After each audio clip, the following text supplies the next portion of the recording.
Good morning and welcome back everyone to this year's Scotland's Towns Conference. I hope you've been making the most of the fantastic activities happening throughout this year's conference, and do please continue to visit our expo, try out networking and tune into our lunchtime learning and international sessions. They really are a central part of the overall conference experience. And can I just say once again how impressed I am that these conferences actually go ahead in these very remarkable times that we're in. I am a total Luddite, so I'm blown away by the technology. Just amazing work by the team behind the scenes. Well done to all of you. A reminder that we'll be recording sessions and sharing this along with slides, polls and links afterwards. There's ample time again for questions, so please use the chat box for discussion and questions for speakers. We had a great session yesterday hearing about policy planning in place that included a whistle-stop tour of France and Australia too. Well, we're back in Scotland today and remaining anchored in the Town Centre Action Plan review, with today's focus looking at new approaches to financing place.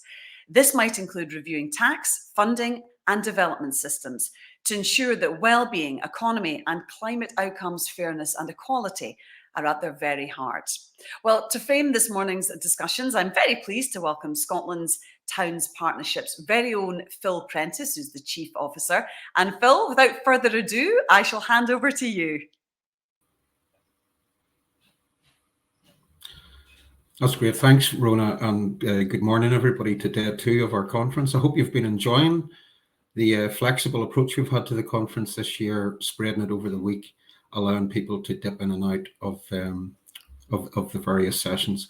I found yesterday very interesting to get an update on policy, not just at the Scottish and UK level, but also hearing from our international speakers, which is always good to listen and learn. So today we're going to hear about a new approach to investment. And Alison, are you able to share some slides?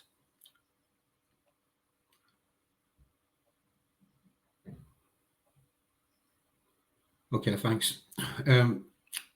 After I speak, we're going to hear from Scottish Government, UK Government and private sector and a number of other key speakers. So primarily I'm going to try and set the context in terms of the new approach to investment.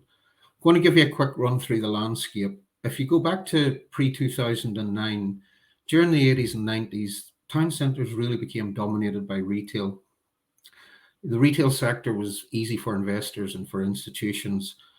The housing and services got pushed to the edge. That was followed then by out-of-town retail development, which has left us with the situation that we've got just now, a car-borne disaggregated system which needs to be gently unpicked, but taking account of what Professor Lee Spark said, there is a serious degree of urgency required as well, and we will need to have tax and finance and development systems that encourages the right approach. Most of the investment during that period came from the likes of the Scottish Office, the Scottish Enterprise, or previous to that, the Scottish Development Agency, local authorities and commercial investment. So that was really the development model pre-2009. A turning point from my perspective, being a practitioner, was in 2008 when the enterprise agencies were reorganised. The skills function was taken away from Scottish Enterprise and also the regeneration function. That function was transferred to local government, but unfortunately, I believe that a significant proportion of the budget didn't transfer along with those powers. And that led to sort of a period of some lean years where, yes, the right approach to have local people regenerate in their local area, but there was a lack of resource that followed the powers that were given to local government. In 2009-10, we had our first major investment in town centres for a significant period, and that was the Town Centre Regeneration Fund over 2009-10. Truth be told, it wasn't a huge success. I think it came too early. There wasn't an overarching policy. And if you look back at the sort of evaluation of that scheme, a lot of it just went on the heavier, more traditional regeneration type activities. The period that followed, thankfully, Scottish Government was able to bring together the Regeneration Capital Grant Fund alongside COSLA, and that allowed some activity to continue. We also had the Vacant and Derelict Land Fund. But so even just as important, a lot of very useful Historic Environment Scotland schemes like the Townscape Heritage Initiative, CAR schemes, And again, we still had access to ERDF and structural funds, leader and the like for the more rural areas. So that's really the landscape right up until 2017. In 2018, Finance Secretary Derek Mackay invested a significant sum of £50 million called the Town Centre Boost Fund. And I think that was perfect timing, because in the interim period, Scotland's Towns Partnership had been established. We had the Town Centre First Principle, we had the Town Centre Action Plan, and local authorities and communities had really started to become more imaginative about their town centre plans. So having funding at that time was really, really helpful, because people were in a better position and had a better understanding. Unfortunately, COVID landed.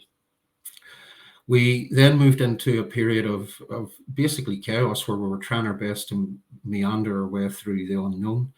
And again, I would have to say that both UK and Scottish governments were very fleet of foot and very helpful. So we went through a string of funds. From our perspective, we had the BIDS Resilience Fund, followed by Towns and BIDS Resilience and Recovery.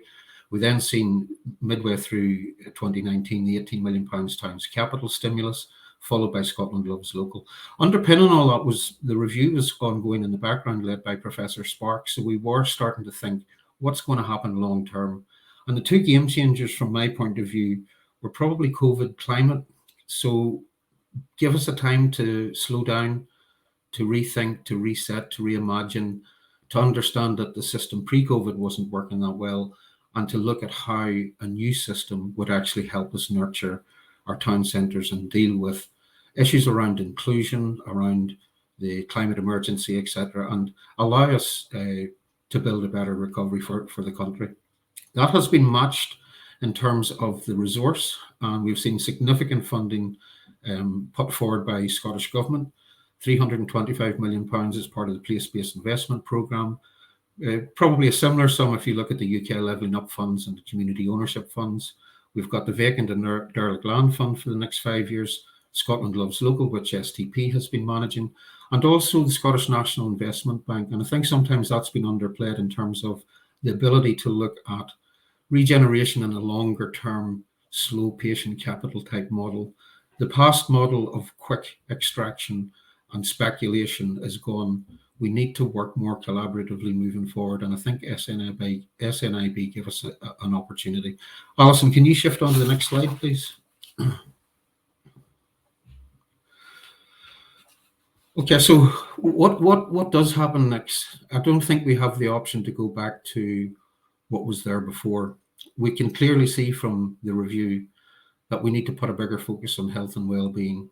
We need to think about the models for work and education in the future. A lot of this is going to be much more blended, making more use of digital platforms. Digital, we need that infrastructure to support that new economy and new approach. We also need to reconsider town centre living. We've got a picture here of Merchant City down in the bottom left.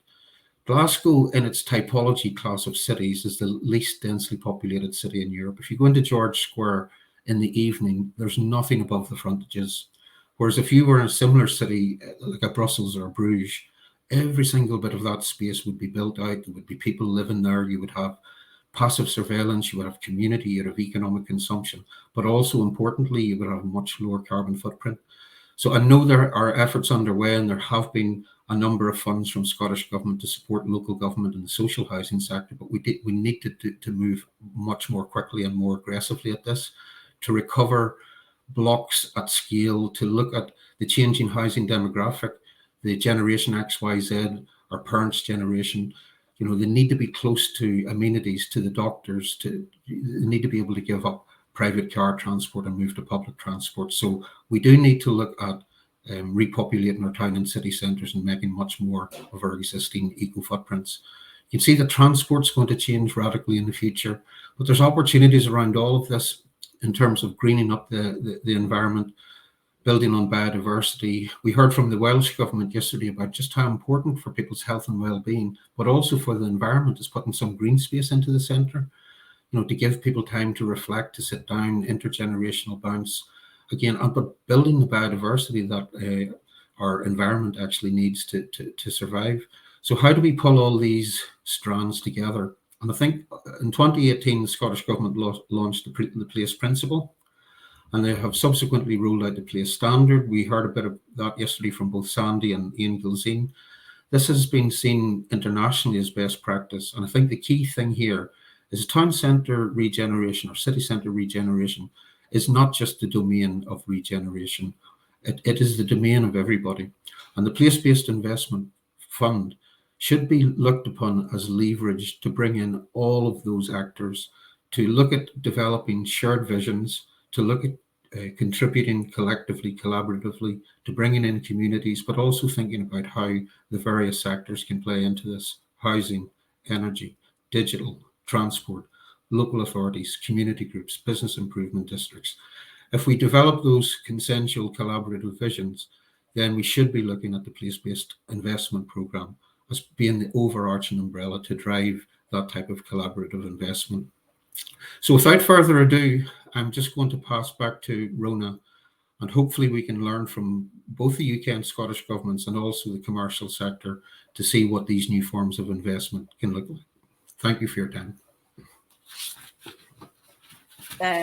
Really interesting, Phil. Thanks for that. Stay with us because we're hopefully going to have time for questions after the next couple of speakers. We can't talk financing place without our next guest speakers. From the Scottish Government, we've got Joanne Boyle on the place-based investment programme, and we've got UK Government's Lawrence Rocky and Nigel Patrick on the Levelling Up Fund. Between them, there's some really exciting funding opportunities to improve our town and city districts. So firstly, I'm delighted to welcome from the Scottish Government, Joanne Boyle. Joanne, over to you. Hello, Rona, and thanks very much for the introduction. And Phil, also thank you for your talk just now, which was actually really set this up very well. And I think I need to borrow some of your words, your final words that you spoke about the place-based investment programme being everyone's domain, and really the leverage that that can bring for us all to work together. So I think some of what I'm going to say next, I perhaps don't need to say, because I think Phil said it so well. So this is my first STP conference because we didn't have one last year, and I'm just in post about a year and a half now. And disappointed not to be able to actually involve with more of the programme this week, but we've got a bit of a very busy week on this week with the launch of the Scotland Loves Local Fund, which you heard the Minister speak yesterday. And also we are trying to get our first draft of the Town Centre Review Action Plan up to COSLA this week. So it's just like buses, everything has collided this week. The journey to deliver and develop the place-based approaches on the investment, it actually started quite a long time before I came into post, and with the previous Cabinet Secretary, Aileen Campbell. As you know, we're now working with Tom Arthur, who's the Minister for Public Finance, Planning and Community Wealth. And he's extremely keen on this portfolio, Town Centre Review and Regeneration, and the link that has to the community wealth building part of his portfolio. The overall responsibility sits with Kate Forbes, the Finance Secretary. So this for us is a really exciting opportunity because we're now part of the economy portfolio, and we're able to influence them a little bit more strongly, we hope, with regards to thinking about inclusion and well-being, because we're also sitting in the Housing and Social Justice Directorate in Government, which is a directorate that has got such a strong focus on social inclusion, well-being and equality, and in fact led the recent work on the social renewal, which Lee Sparks was very involved with.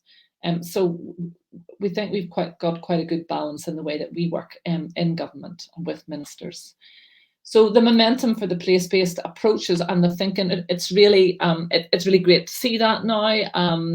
As I say, I'm relatively new, but I think this has been ongoing for a long time. And I think David Cowan, who's spoken before in this theme, is really kind of pleased that is now really starting to pick up. The place principle, of course, you'll know about it. It was actually adopted back in 2018 by COSLA and local governments.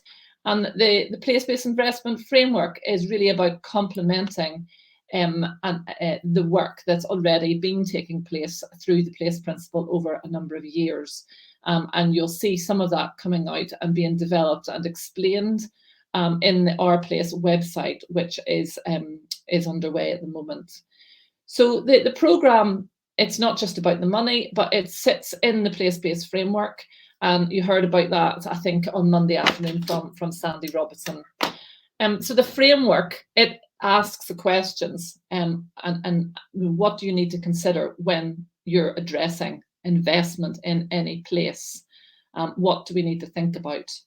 And the idea is that the programme gives consistency to how we make decisions about investment in our places, in our communities, and making sure that they are shaped by the needs and aspirations of the local community, which is really what both the place principle and the town centre first principle emphasise. So in many ways, the funding brings the place principle alive in the practical way of actually delivering investment. So the idea is that we're trying to capture the ambitions of the 20-minute neighbourhoods, the town centre action, community-led regeneration and community wealth building. Those are the key aims in terms of what we're trying to deliver. And we also have the collective government ambitions for just transition to net zero economy. So the place-based investment programme did start as a central government tool, but then it was quickly realised that this is something that needs to go out and be extended to local government and beyond. So it was a commitment in Programme for Government 2020. And with that commitment, we were able to secure significant funding to back up the programme of investment over a 5-year period, which is 325 million over the 5 years. The programme, whilst the main thing about it is that it is a 5-year long-term strategic investment and brings together other funds, it is building on the successful impact and the learning from the Regeneration Capital Grant Fund and the previous Town Centre Fund, which you saw in the slides that Phil had put up. So the place-based investment programme, that 325 million is a starting point. It backs up other programmes.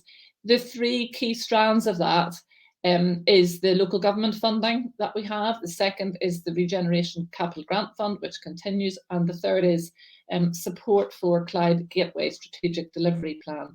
We're also going to be able to provide a small amount of funding towards place-based demonstration projects, and we've got permission from the Minister to progress some work on that, which you'll hear more about in due course. You'll know presumably a fair bit about the Regeneration Capital Grant Fund, which supports locally developed place-based regeneration projects across Scotland, and the aim of delivering inclusive growth in disadvantaged and deprived communities. This has been ongoing for many years and has been a very successful programme.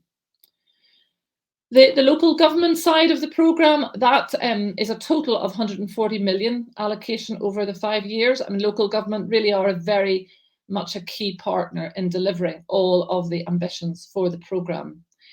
This year, it's a £38 million commitment, and then that goes down to 33 next year and 23 in subsequent years. The funding is for local government to allocate, working in partnership with local businesses and communities, and supporting shared local plans and aspirations. The expectation is that decisions for place, community-led generation, town centre and 20-minute neighbourhoods will all be led by this place-based investment. Local authorities have also, in receiving the money, they have signed up to making a contribution to net zero, tackling disadvantage and to community involvement. Those are prerequisites really for the use of the funding. And the idea, which Phil mentioned as well, is that they would work with other funding programmes to try and bring investment together so that it all comes together to deliver what we need for places with communities. It's a really exciting opportunity to work together with local government with a much more strategic investment approach. And you can see from that slide, you know, last year, which was my first year in post, there was lots of quite bitty bits of funding. And then you could immediately see that the slide, the column on the right, it was fewer funds, but a clearer and more long-term commitment. And we hope that we can develop in that direction over coming years and really consolidate that, working across government and with partners. So this is the start of that journey in many ways. So some of the examples in terms of what that programme might be able to do would be about leveraging other funding and investment. You know, for example, can we attract private investment? Can we leverage some money from health, NHS, so that, you know, we can actually have our health centres located within our 20-minute neighbourhoods? Can some of the money help community ownership, purchasing buildings, conversion to housing, creating service hubs, creating local work hubs, which is a piece of work that government is involved with, and it's a programme for government commitment, which is aligned with the recent experiences during the pandemic to enable people to work locally. Repurposing old buildings, creating green spaces in our communities, in our towns, and perhaps matching with active travel funding to support the route map for reducing car kilometres, which Transport Scotland are working on just now, and it's going to be, I think, published just before the new year. We have to evolve as we go with this. This is just year one of the 325 million investment. So we're working with the Improvement Service, Arian Budeman, who was speaking earlier, on evaluation of the programme, which we want to do in a proportionate way, but it's really important. And you know, we welcome feedback from anyone who is working on the programme, involved in place-based investment, because it's very important that we learn as we go and adapt to what's needed by communities. So going forward, we are working across government, across local government, to try and influence a change so that all investment takes a place-based approach. The place-based framework, the Our Place website, the case studies that we have are all trying to influence that change. And we're connecting in with colleagues who are working on the infrastructure investment programme, and we are connecting in with the work on the forthcoming national strategy for economic transformation. We also hope that this funding can support the changes that will be coming through from the National Planning Framework 4, which the consultation is now out. And the Minister was asking for a good response to that, so just to reinforce that. So I hope that helps a run through the place-based investment programme from the government perspective, and looking forward to hearing more about the conference as we go forward. Thanks very much, and thanks to Scotland's Town Partnership also for putting this together, this great event today. Thank you. Fantastic, Joanne. Stay with us, because hopefully I don't think we've got any questions yet, but if you have got any questions after our next speakers, we've got 5-10 minutes for some more chat. So if you just put them in the comments section, it would be great to see some questions. Let's go to our next speakers now, and this is Lawrence Rocky and Nigel Patrick. They're from the UK government, setting out some opportunities flowing from the Levelling Up Fund. Nigel and Lawrence, over to you guys. Thank you, Rona. I'm going to start. Thank you very much, and really interesting to hear from Joanne and Phil there. Just to reassure you, I'm actually in Dover House in Westminster a minute. This isn't my house, so my taste in curtains are not as bad as you may have feared. Seriously, it's really a great opportunity to be here. Thank you very much for the invitation. I'm the director of the Scotland office, or the Office for the Secretary of State for Scotland. Have been doing this role for just over a year, but I joined from City of Edinburgh Council, where I spent the last 4 years, and previous to that, very much ran the City Deal programme all the way from Cornwall all the way up to Inverness. So regeneration, economic growth, particularly in places that are challenges, an issue that is really close to my heart and I had a real passion for. So it's a really great opportunity to speak to you today.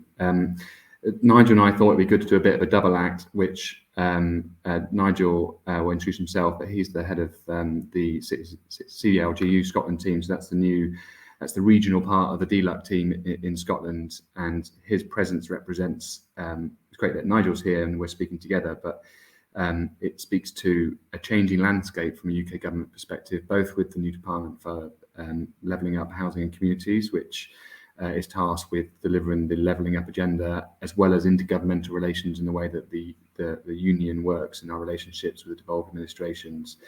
but also obviously has a huge amount of expertise in regeneration and economic growth, and indeed engagement with local government. So that new department, I think, speaks to the government's ambition in the levelling up space, and indeed the fact that we're here speaks to the importance of the kind of increased desire for the UK government to be as visible and active part of the conversation for towns, for places and economies more broadly in Scotland. I think my intention today is just to speak to you a little bit about the role of our relevant organisations, just to make sure you understand that, the ongoing support that we have been already making in this space, but also the exciting agenda that is going to come forward. And finally, just a few reflections on my side in terms of what I think good looks like in terms of working with government. So Alison, if you can move the slide onwards, that'd be great, please. I think the first thing I wanted to sort of say is, certainly from a Scotland Office perspective, but from a UK government perspective, I want to stress that we get it just in terms of just how important towns and town centres are to both the UK and the Scottish economy. We also, are very, very aware indeed of just the significant challenges that we've been spoken about earlier in terms of structural change to the role of a town centre, the massive impact that the digital agenda has had, and obviously more recently with the pandemic. In thinking about this, I live in the Scottish borders, so you go to Peebles as a town centre, you see somewhere that's doing really well, it's really thriving. And I was in Cunnock in Ayrshire last week, and you see another example of a town centre where the opposite is true. So obviously we're talking about a huge amount of diversity, but coming through some real challenges. But I think there's also, as was spoken about earlier, some really significant opportunities. The world in terms of climate change, in terms of digital, in terms of the way we live our lives post-pandemic is changing fundamentally, and there's an opportunity for town centres to capitalise on that. And we're here to help and want to help you to deliver your objectives. Just in terms of the Scotland Office, we are Scotland's voice in Whitehall. So when UK government's thinking about its policy making, we ensure that the voice of Scotland and the interests of Scotland are reflected and thought about. And we're also, the face of the UK government in Scotland.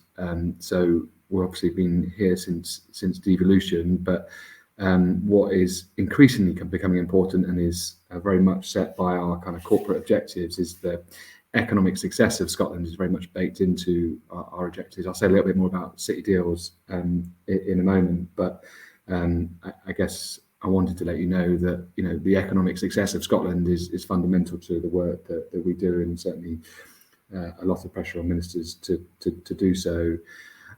The other key point, and it's come up very strongly in terms of place making, is just the importance of collaboration, and we continue to work closely and obviously respect the devolution landscape and the different roles that local government have massively in this space too. So it's very one of partnership, and we'll all see the political tensions that exist between the two governments. I think that's for all to see.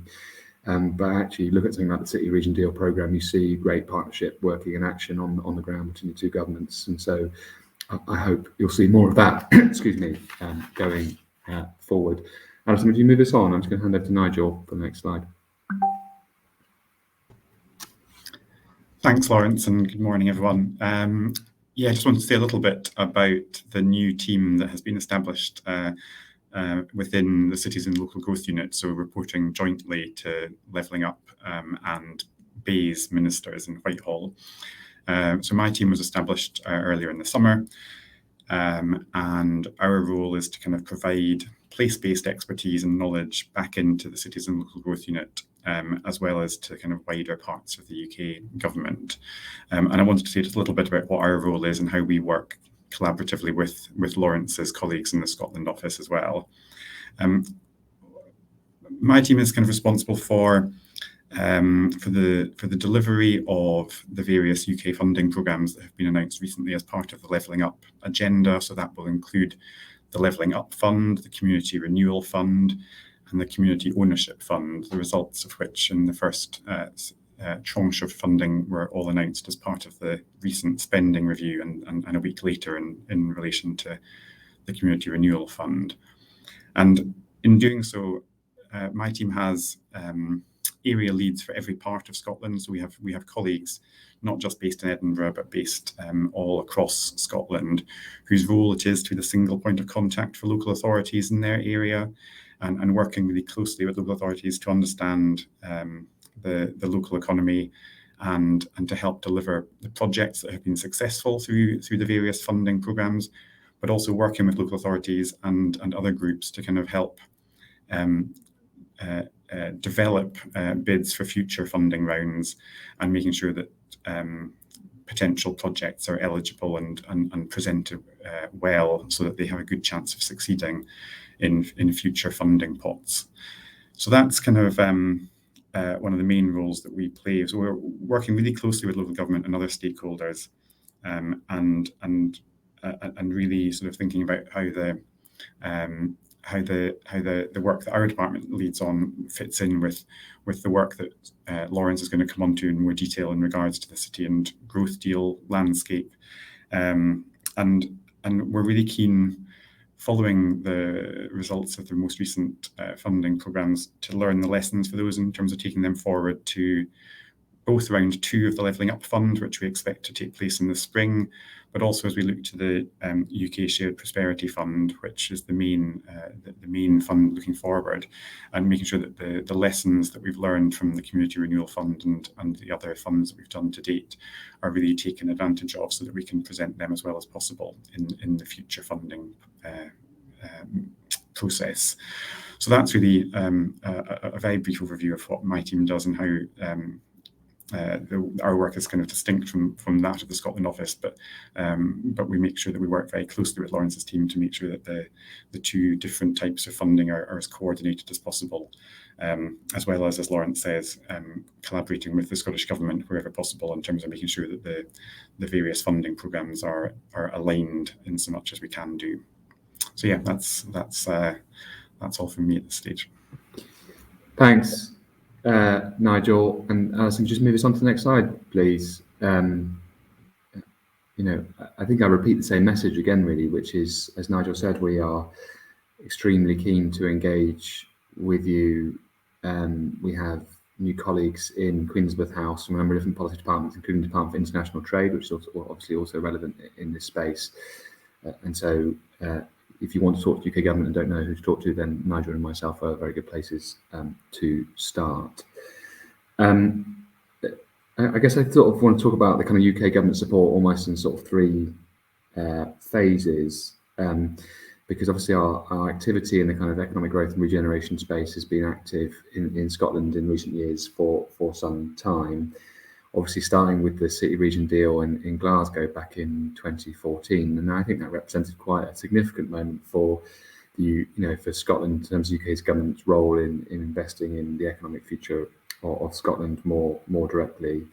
You roll on 7 years and you've got city region deals across every part of Scotland, 12 deals, £1.5 billion of UK government investment.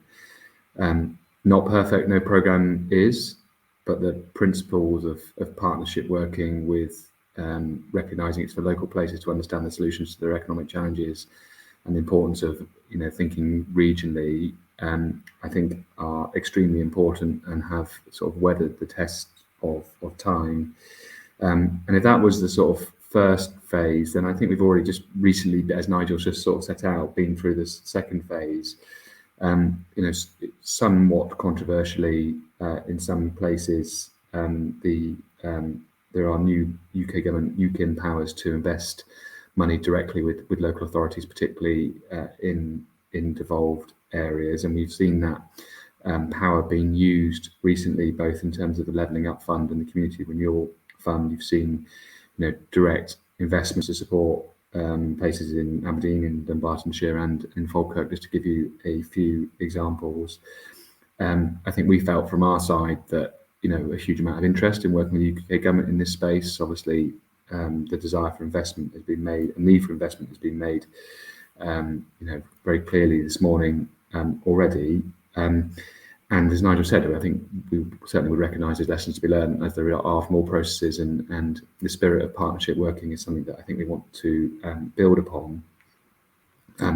But nevertheless, an exciting amount of investment doing really great things, very quickly in Scotland. But that's not the end of the journey, as Nigel says. You've got the future round of the Levelling Up Fund next year. You've got the UK Shared Prosperity Fund, which is the long-term replacement for the EU structural funds, which will be a long-term source of investment going over many years. And I think I'll come on to the importance of long-term thinking in a moment. And then perhaps most important of all is the Levelling Up white paper that's due to be published relatively shortly, although timescales to be confirmed, which is very much the UK government's response to its overarching objective to level up across the United Kingdom, and the policy levers and plans to make that possible and that happen. And I think there'll be lots of relevant substance in that speaks to the agenda that we're talking about this morning. So I guess the message I'm thinking is that we're here to help. We have hopefully been helping with significant amounts of investment, and there's more to come, which I think is very exciting indeed. Just move us on again, please, Alison. And just to kind of exemplify that point is the pink represents the Community Ownership Fund, the green the Levelling Up Fund, the purple the Community Renewal Fund, and the orange the City Region deals. But I guess you just get a sense of the level of UK government investment and how broad that is taking place across Scotland, hopefully having a real impact on town centres and regenerations. A few projects that I've already mentioned in that space. But then I think maybe the most important point from my perspective here is that how do we think about the individual? The overall is great, and the individual, some of the individual programs and projects. How do we think about individual programs in a more joined up way to make sure we're maximising the opportunities? And so if I just move to the final slide, please, Alison. I guess I just wanted to sort of give a couple of reflections from sort of my experience of working in this space, and I think it speaks to what's already been said earlier this morning. The first and most important is sort of partnership and collaboration, be it both governments, local government, private sector, third sector, and ultimately and importantly communities, particularly in this area. If we're really to achieve the long-term objectives, often in quite challenging circumstances, we need to make sure that all different elements of interest are pulling together as joined up as possible. And certainly from the UK government perspective, we want to build on those relationships and go even further in that space.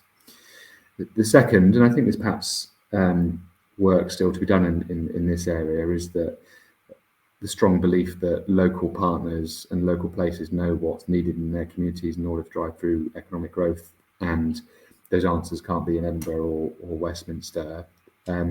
So how do we make sure we're setting up processes and programs in our engagement that empowers community and local leadership to take forward the solutions that they feel are most important, and the sort of devolutionary aspect to local authorities deliberately through UK Shared Prosperity Fund and Levelling Up Fund example is a very good example of that. The third is just, and again has already been spoken about this morning, is that need to think both from an inclusive point of view and also a holistic point of view. The point has been made better myself that this isn't just town centres are a huge multitude of different services, people's, communities, activity, and therefore to be really successful over the medium term, we need to break down the silos that often exist. And I've found that in local government just as much as I found it in central government, and you'll find it within businesses too. So how do we think about the places in the broader sense, and how do we make sure that the funding programs that are coming to support your initiatives are designed in a way that makes that more possible, not less. The final point for me is just the importance of long-term planning. And there's 2 points really. I mean, Phil's slide with the lots of different funds on it speaks to just how many different initiatives that exist over a period of time. And it's quite difficult not to sort of chase the latest initiative sometimes, and I'm sure you have the frustrations of bidding applications on many as part of this conference. And I think that's my advice, is that the more that a place can think about what it wants to achieve and have a clear plan, and then can adapt the funding streams as they come available to meet their own needs, I think is really, really important. And we need to respond to the long-term thinking, but I think that's really important. And finally, we need to continue to think about the importance of regional working. Different services and different geographies work on different levels, but I think we've seen the power of encouraging long-term strategic thinking with the City Region Deal programme, and I think that signal will continue to be made from government. So I'm conscious of time, but I will pause there, Rona. Okay. Lawrence and Nigel, thanks very much. We've got a few minutes for some questions now. I don't know if Joanne is there, because we've got a question for Joanne from Colin McKee, and this is regarding the PPIB. Funding diminishes over the 5 years, whereas evidence from funds such as RCGF is that bids is that bids tend to increase exponentially. Therefore, if the PPIP is a success over the first 2 years, the potential to grow this programme funding. Joanne. That's a tricky question. I'd love to say yes. It's 325 over 5 years. I'm not sure why the decision was to phase it in that way. It's good that we're starting with a decent sum, but that the amount of money that's scaling down, it is just the local government aspect. The rest of it isn't. So I'm afraid I don't have a simple answer to that one, but I'll certainly take that one away back to the team. Yeah. Okay. Lawrence and Nigel, we've got a question from David Grove. Are you able to confirm the timescales for LUF round 2? Will it be broadly on the same lines as round 2, or do you envisage a change of emphasis? Sorry, I was just going to say, in terms of timing, we've got nothing more concrete than spring. So there will be further information about the timings as soon as that's been confirmed. In terms of the scope, the sort of direction of the second round, again, that's yet to be confirmed. There is work, as I said, going on in terms of reflecting on the first round and what we can learn from that, and potentially make some adaptations in the second round. But again, there'll be more information published in due course when we have a prospectus available for the second round. Okay, Lawrence, do you want to add to that? I mean, I think bang on. I mean, just to say, it's not known, but I would expect evolution rather than revolution in terms of the next round of the fund. So that would be my advice to account for.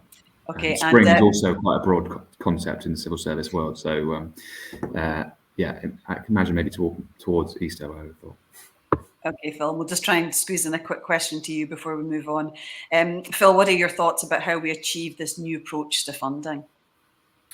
I'm really optimistic, Rona. I think the opportunities there. We just need to be careful that we don't continue funding the wrong things. So it's really critical that we get the right policy framework to drive the investments. So in short, we fund good behaviour, good actors, and we stop rewarding bad behaviour. We basically know what needs to be done. So for the first time ever, we've got substantial multi-annual year funding. And I think we need to make sure that we've got the policy that directs activity in the right way. So really optimistic about how we take our town and city centres forward in the future. Fantastic. Well, thank you all very much indeed for that. We'll let you go, and we're going to move on to our next speakers now. Let's continue our look into new approaches to financing place. I'm delighted to welcome the ideas and views of our next set of speakers.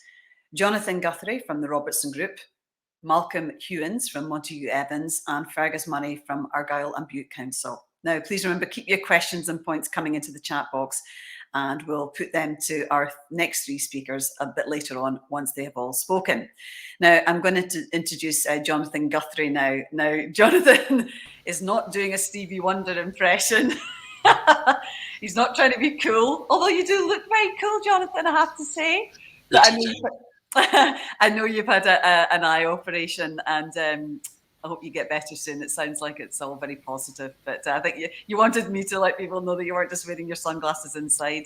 Like, what's the woman, Anna Wintour from the Vogue? You weren't you weren't doing a Vogue.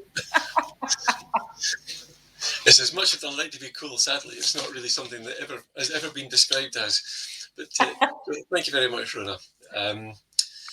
Prepping for today, it felt a wee bit like reviewing the original Star Wars trilogy. It seems that everything was in a galaxy far, far away when we looked at the pre-pandemic and we looked at pre-Brexit. Investment into towns and cities at that time was all about consolidation. You make things bigger, make things more expensive, try and get your returns in within 5 or 7 years. And if you can do that, you can borrow as much money as you like. Now, I am oversimplifying, obviously. There are many, many exceptions to that in towns and cities around the country and of very responsible investments. But going forward, those exceptions, those exceptional investments need to become the norm. Looking at long-term, responsible, sustainable investment and delivering what town centres and town centre communities need is what we need to do. Why do we know that?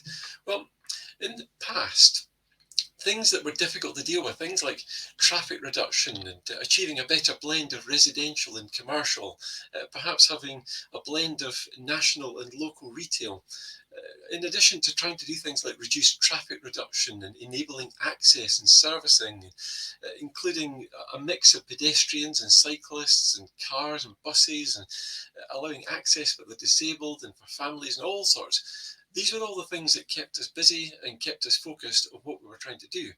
But the difficult stuff seems to be happening, doesn't it? We've watched and we've learned over the pandemic from that position of knowledge where we can now look back and see that there has been a reduction in many of these things. There has been a better blend, perhaps, more people living and working at home. Perhaps in or near their local town centre and using those on a daily basis. Traffic volumes have fallen as people travel less. There have been notable attempts, I use the word notable advisedly, on making more space available for people. Not all of it good, but certainly attempts have been made.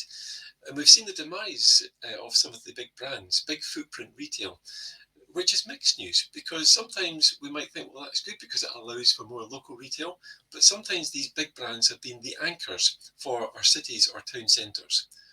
So it has been a painful experience. It's been an expensive experience for many, for both public and private funds who have had to transition and manage through the pandemic over the last 20 months or so. But we do have this new world. We can grasp this new opportunity in front of us, which is where Star Wars seems to keep coming back into my head. We hear words daily like sustainability and low carbon and net zero and pivoting and refocusing and repurposing and community health, community wealth. All these things are good, but what do they actually mean? Well, over the last few years, we've been working with and assisting local authorities and investors and developers. We've been working with a number of asset owners, universities and colleges, but also brands and housing associations, our own supply chain, our subcontractor network, and many more, to look at what does net zero, what does low carbon actually mean? And is it an additional expense, or is it a fundamental change in the way that we do things? Fundamentally, what it means is a return to long-termism. And we've heard that mentioned already today by a number of speakers. But what does long-termism actually mean? Well, when we look at short-termism, we can see that actually it hasn't really helped us over the last few years. It hasn't really helped to build sustainable futures or sustainable communities. Now, bearing in mind, there are, again, many examples where short-term investment has done what we wanted to do. But as a general trend, we see that short-termism hasn't really produced the sort of long-term sustainable results that we might have hoped for.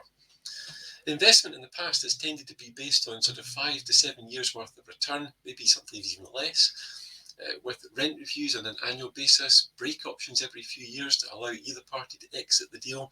All very fragile. It has been called a house of cards in the past. Very costly and stacked against the sustainable economy, sustainable buildings and sustainable business type models. When building for short-term outcomes, the incentive tends to be around cost, rather than reducing carbon or cutting running costs or creating places. Drawing red lines around properties or assets has often resulted in piecemeal, bit-by-bit jigsaw-type town centres or places, and has also driven investment out of town centres into retail parks and other out-of-town developments. But also, another thing that's counted against this kind of long-termism has been procurement, where procurement has primarily been focused on capital value, and where that happens, it will rarely result in a long-term solution. Buying something that's the cheapest may not even benefit the local economy, the supply chain, or the local jobs that are required.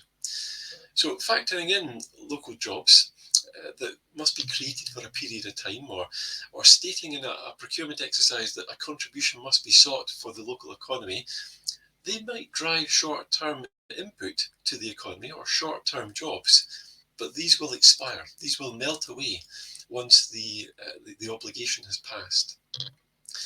Another area where it's not really helped is the public and private funding and the way that they have really not meshed together very well or very healthily, and the view that public and private sectors have tended to have of one another maybe traditionally has not worked as well as it could have done. Incompatible drivers, incompatible expectations on what the outcomes should be have really led to competition between public and private sector funding rather than seeing it start to blend and mesh in a healthy way. But now we do see this new world ahead of us. So how can we adapt and change these traditional trip hazards, as it were, into something that we can actually make work for us? Well, if we go back to investment, recently we've seen that investment focused on the long term and specific funds that are now adapted to long-term, low-carbon, sustainable futures are coming through the system. We've seen a number of these were announced at COP26 just a couple of weeks ago. When we think about it, long-term funds really are the only way ahead. Looking at the lifetime funding of something that takes account of its carbon and its energy consumption is the only way to create sustainable communities. And COP26 and events around that really unwrap some of the amazing opportunities for creating those new communities with that long-term and healthy view of their future. We've seen long-term investment models from investors and pension funds and others all beginning to come through and be announced. Now, the proof of the pudding will be to see those investments placed and developed and delivered. So perhaps some of the questions around that would, have we adapted? Have we started to adapt what it is that we're looking for, resetting our expectation, our business and project prospectuses? See, in the past, investors and developers looking for a quick exit, they would be happy to take a business case and develop it speculatively for a particular customer. But for long-term patient funds, we need to develop those prospectuses together to ensure that we marry up that expectation and we have that same shared outcome. Similarly with procurement, just reviewing that in the light of long-termism, it needs to be focused on carbon and energy, sustainability, community. No longer should procurement look primarily at just the capital cost, still important, but it should look at these other selection criteria too as part of the selection for a particular partner. In fact, procuring in the old sense, where partners are selected through form filling and submissions, will always struggle to secure long-term partners that share the same goals, outcomes and ideals. If we were selecting a life partner, would you ask for forms to be filled in and for CVs to be submitted? We wouldn't, would we? We'd spend time together to get to know one another, and therefore going forward, we need to look for long-term partners by spending time together, driving sustainable places and communities by creating those productive partnerships. When we look at the world of public and private finance too, then we see that by working in partnership, it is the only way ahead that we will see these things start to deliver. When we deliver to our strengths, and the public sector and the private sector are delivering to their strengths, but doing so in a way that's meshed together, we'll see that over the lifetime of the project or the community, there'll be a far better return and a far better delivery of that outcome. But can these public funds be used to develop business cases? Where local town centres need local brands or projects, could these public funds be used where a new business may lack a trading history or a covenant? You see, this doesn't just attract investors, it also reduces the cost of the interest rate, as it were, and makes investment more affordable. So in short, and in conclusion, it all sounds terribly warm and cuddly, doesn't it? Long-term, lifetime, sustainable projects, they're good for us all. It's like win-win-win. But it does allow investment in the local supply chain, in job creation. And those are the things that build communities. When pension funds, new long-term focused investments and organisations, when they start to look at projects, they like long-term steady growth.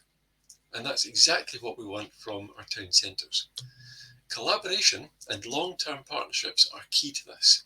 The sooner we all start doing that, the sooner we will see our town centres and our communities improve. I could say may the force be with us, but instead I'll just say let's hand back to our chair, Rona.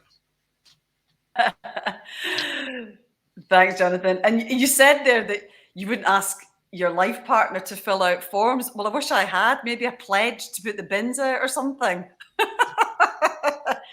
Anyway, go forth and prosper, whatever the expression is, Jonathan. I'm not a Star Trek fan. But anyway, stay with us because we're hopefully going to have time for some questions in a wee second. Let's bring in Malcolm Hewins now from Montague Evans, and he's going to talk about bridging the viability gap. Malcolm, over to you. Hi, thanks to meet you, Rona, and love to meet you all else who are listening, and thanks for linking to this session. I've only got 10 minutes, so I'm going to get cracking. A brief intro about myself, Malcolm Hewins. I'm a development consultant at Montague Evans. I've been dealing with town centres and their transformation for many years in many shapes and sizes across the UK, from Aberdeen to Exeter. I'm involved from site identification, feasibility, master planning, through to developer selection, negotiations, and delivery. So I kind of see the womb to tomb approach. My role is typically advising councils on public-private partnerships.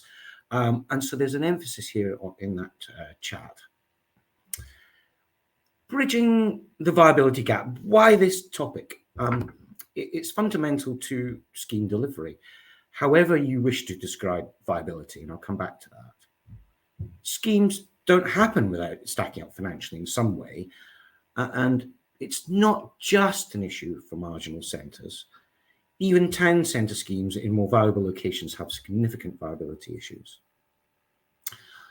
What I thought I would do in this session is outline my approach, how I look to bridge that viability gap for town centre schemes, and then relate it to a case study I'm involved in. It's not meant to be an exhaustive list of ideas, and there's always room for innovation. And sometimes there just isn't a magic wand. I badge my approaches to bridging the viability gap under 3 broad headings. Number 1, do your homework. Number 2, de-risking. And number 3, making the financials work for you. So here we go. Number 1, do your homework. I'm sure it's common sense approach here, but I always start by assessing the site and the possible land uses. I start asking myself questions. Is there demand? Alongside your normal property research, doing market testing can help you evaluate this. And these conversations too can help you understand ways to structure a scheme and a deal that helps make the scheme more viable overall. Are the uses viable? Isolating and testing separate land uses can give you a clear understanding of what components your scheme might be able to sustain. It's a key part of that feasibility testing. And then when I'm looking at these uses, I start to think, will they draw in other uses and activities? Often it's the collection of uses that makes the asset and the scheme more valuable. An easy, simple example is a cinema attracting in restaurants. But equally, it can be looked at towards a community building that has other uses, leisure, F&B, workspace. I also think about, can these uses attract additional funding? for example, affordable homes, or is there infrastructure requirements?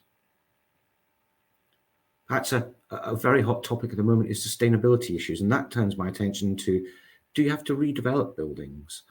Refurbishment can be a cheaper option and is normally more sustainable.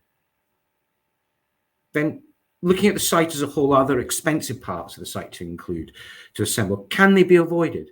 Can you shape it to make it more viable? And you can use all these things in mind to help to shape your scheme more, say a little more residential or a little less parking.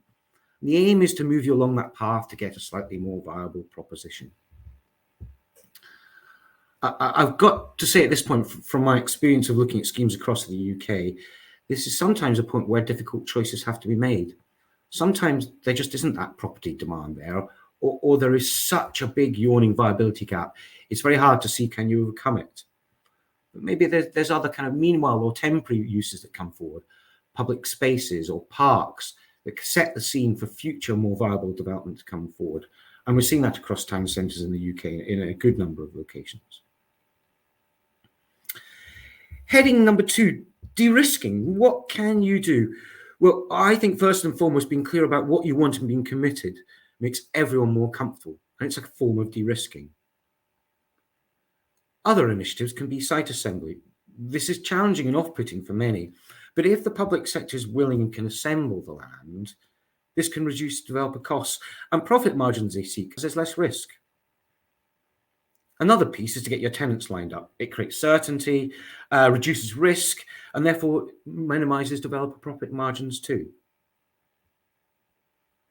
Number 3, making the financials work for you. I tend to look at schemes trying to break them into bite-sized chunks.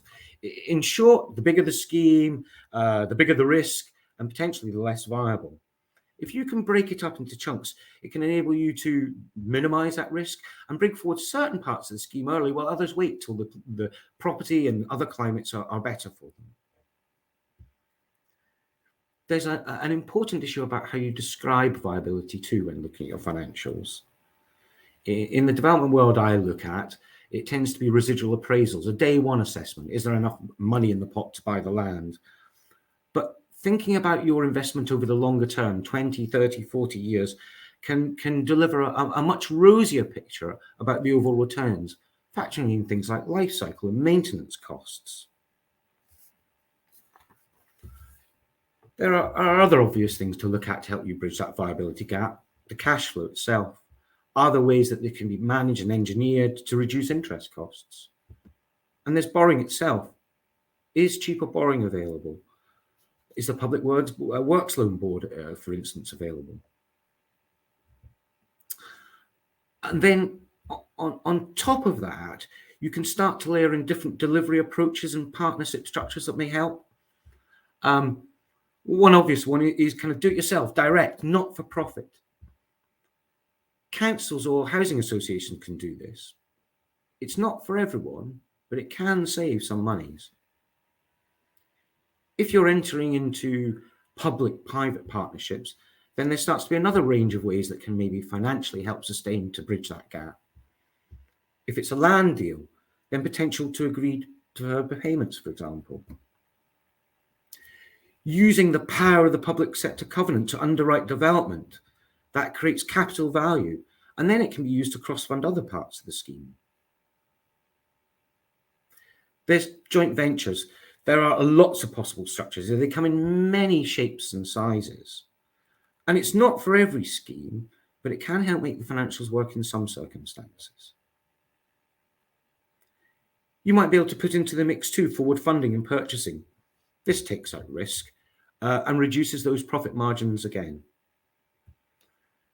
But even then, there can still be a viability gap. And well, there's always the chance of external funding routes too. But I know other people are speaking about that, so I won't tread on their toes.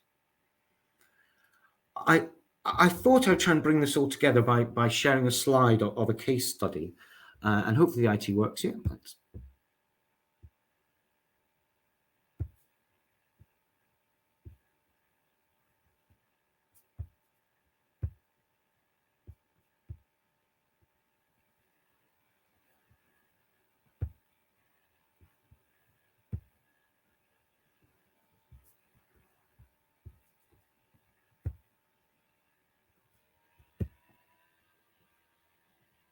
And at this moment, forgive me, I can't find Alison. Would you be able to just put up my slide, please, if that's okay? Excellent, thank you. This is a scheme I've been working on in Bishop Stortford. I've been working for the council. Now, Bishop Stortford is in the southeast. It's got a population of about 40, 50,000. There are good values for some of the property uses and some demand, but still when we started this work on this scheme, there were still viability gaps. I'll just explain a little bit about the scheme here. This has come from the marketing brochure, which we put out as part of the procurement process. The left-hand side of the screen, the bit that's unshaded blue, is essentially the development area. You'll see it's mostly a surface car park. In the south, there's a large, somewhat obsolete council office and a major other office sitting there too. On the right-hand side is the indicative master plan that we put together to promote the scheme. So from the north, you can see there's a multi-storey car park. Moving south, it was a mix of residential, a bit of retail, and some commercial, some offices. And then the furthest south piece is an arts centre and community building as an anchor. As I sort of go forward, I'll explain how we looked at this. There was a significant viability gap when we looked at this to begin with. And the first thing we did was test the land uses. We set up options moving from purely a residential one to purely a cultural one and test them financially. From that work, we were able to sort of settle somewhere in the middle, a mix of residential commercial with some cultural. We took this to another level after that. We started looking at nuances of things like car parking. Is it more valuable to put it in surface, in a basement, or a multi-storey car park? We also looked at the types of residential tenure, including affordable, build to rent, and worked out which ones may drive value and deliver returns more quickly. Alongside that, we did market testing, occupiers and developers, to make sure we were on the right track, to make sure we had a package which the market was going to take positively, and elements where we thought perhaps the market may not. We linked this then to examining the impact of different delivery routes, and we broke the scheme into three parts. If you can look at the screen again, the northern part, the multi-storey car park, the council's directly delivering that. The main scheme, which was the residential and commercial, that's going to be private sector led. And then the southern part, the arts centre community building, council funded, but using a development manager to make sure we got a holistic scheme. For two parts, we looked at these on a longer term business cases. For the multi-storey car park, this long-term investment proposition enabled us to secure around about £10 million of external funding. Developing the multi-storey car park was the key to unlocking the rest of the site. For the arts centre, we prepared another business case, and this supported the decision for the council to invest in that building and take it forward.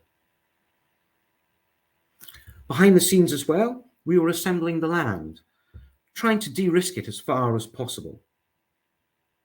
So, where have we got to? On the north, the multi-storey car park, the direct delivery by the council, that's got planning and is under construction. For the main scheme in the arts centre, a developer selected and the legals are drafted, so we're moving forward quickly with that part too. So, a few brief conclusions for you. I've come to the end of my session.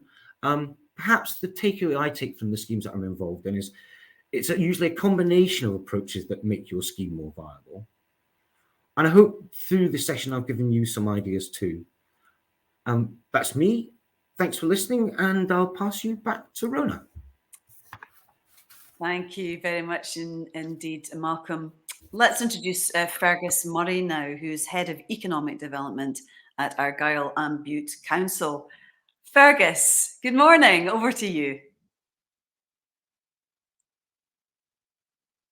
Oh, we don't seem to have any sound for Fergus.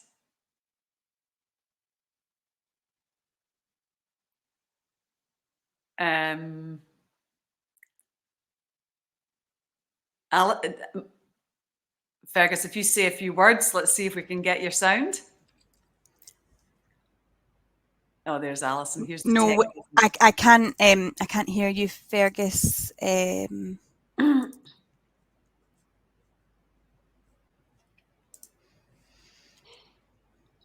you're muted now. So if I unmute you, can you just say a few words?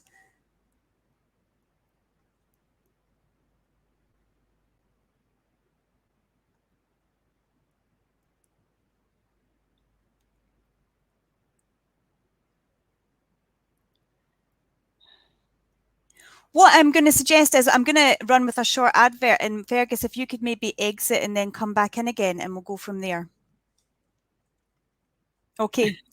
The wonders of technology. So we do have a small commercial break organised, Rona, Okay, with Scotland's favourite weatherman. Oh, if we can Sean, go ahead with that. Yes, we're going to have a quick word now from Scotland's favourite weatherman. Have a look at this.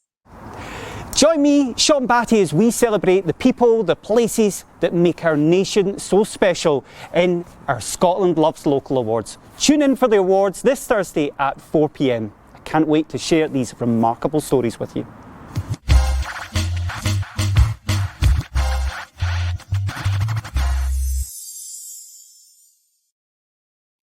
Sean Batty there. And he is truly a ray of sunshine because I work with him, and he's obsessed with weather and has been since he was a little boy. Any joy with Fergus? He should be logging back in. I'm not sure if anyone has any questions for Jonathan and Malcolm meantime. Well, if we get Jonathan and Malcolm back up, I could have a quick chat while you're getting that sorted. Jonathan and Malcolm, welcome back. We're just going to get Fergus's audio sorted. But in the meantime, in the last session, Joanne was talking about how important it was to be creative about funding. And it was so interesting. She was saying that, town centres, when you're planning, you look to local funding, government funding, private funding, but also she was talking about approaching the NHS. To set up medical centres or whatever in the city centre. I thought that was fascinating. So are you really having to kind of think outside the box now when it comes to funding? Yeah. Yes, and thanks, Rona. I think there's a drive towards doing things very differently, and certainly some of the more aspirational projects that we're working on at the moment do tend to involve a number of different funding streams that are coming into the centre to create something quite innovative and new. As I mentioned in my presentation, that includes universities, colleges, but it does also include the NHS, local authorities, third sector and charitable funds, housing associations. So everybody kind of bringing their piece to the table, as it were, and creating an investment structure where everybody plays to their strengths, so that we can deliver new places. There's one project particularly I'm working on at the moment. I can't say what it is, but it is actually led by the NHS, who are looking to create a new community hub or health hub, which will also then tap into a new energy centre, which has universities and colleges and local authorities and a housing association all using heat coming out from that same energy centre. So the innovation is there. Long-termism, I think, is back with a bang, which is good to see. And I think the more we get into the habit of creating projects that have those long-term benefits, the better. I think that's absolutely right too. The schemes I'm working on are much more diversified than they used to be 10 years ago. It used to be about retail, but now it's a whole mix of diversified uses. And as I was going to point in my case study, you can almost break this down into individual elements to understand how that can be financed slightly different, how it can attract funding on a certain proposition. So it's kind of a myriad of approaches that I think are going to work in town centres today. And do you find with private investments, are they ready and willing to come in to town centres, or are they almost put off by it now because the town centres have been going through such a hard time, or that's the perception anyway? People want to go and shop at retail centres outside of town, or have I got the wrong perception here, Jonathan? No, I think there is a nervousness about town centres. Let's not pretend that there isn't. But at the same time, there are a number of investors who are already in town centres who may own assets, and particularly cities where perhaps there has been an exit from large commercial spaces while people work from home. But those investors still own those assets. They still own the footprint of those assets, the land. So what are they going to do with those? So they are now looking at reinvestment.